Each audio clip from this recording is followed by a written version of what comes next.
Once upon a time, there was a giant who had a beautiful garden.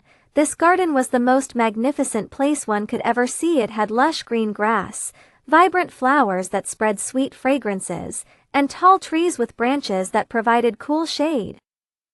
Birds chirped happily, and children from the nearby village loved to play there every afternoon after school. One day, the giant, who had been away for a long time, returned to his castle. When he saw the children playing in his garden, he became furious. "What are you doing here?" he roared. "This is my garden.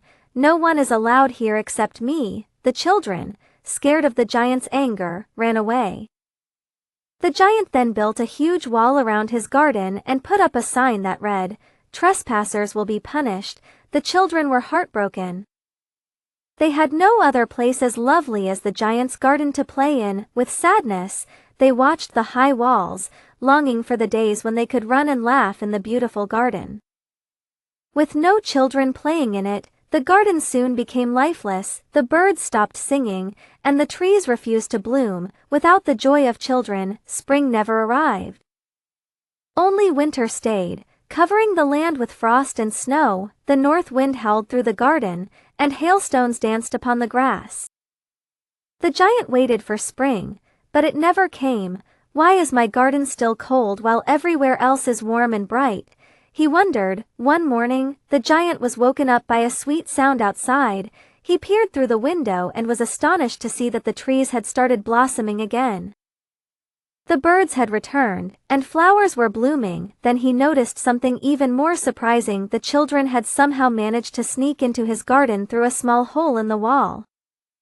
Wherever they played, spring followed. The trees stretched their branches to shelter them, and the birds chirped joyfully.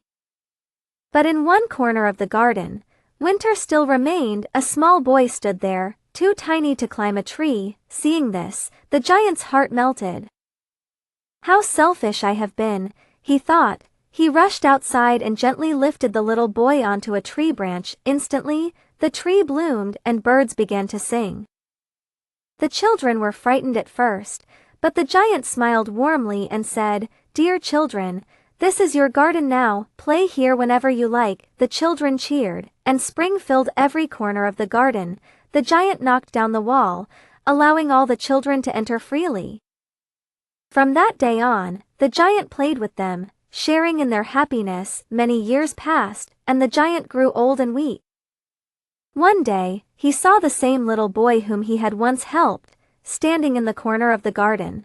The boy smiled at him and said, "Come with me to my garden, where it is always spring." That evening, when the children came to play, they found the giant resting peacefully under a tree, with a content smile on his face. The selfish giant had finally found eternal happiness.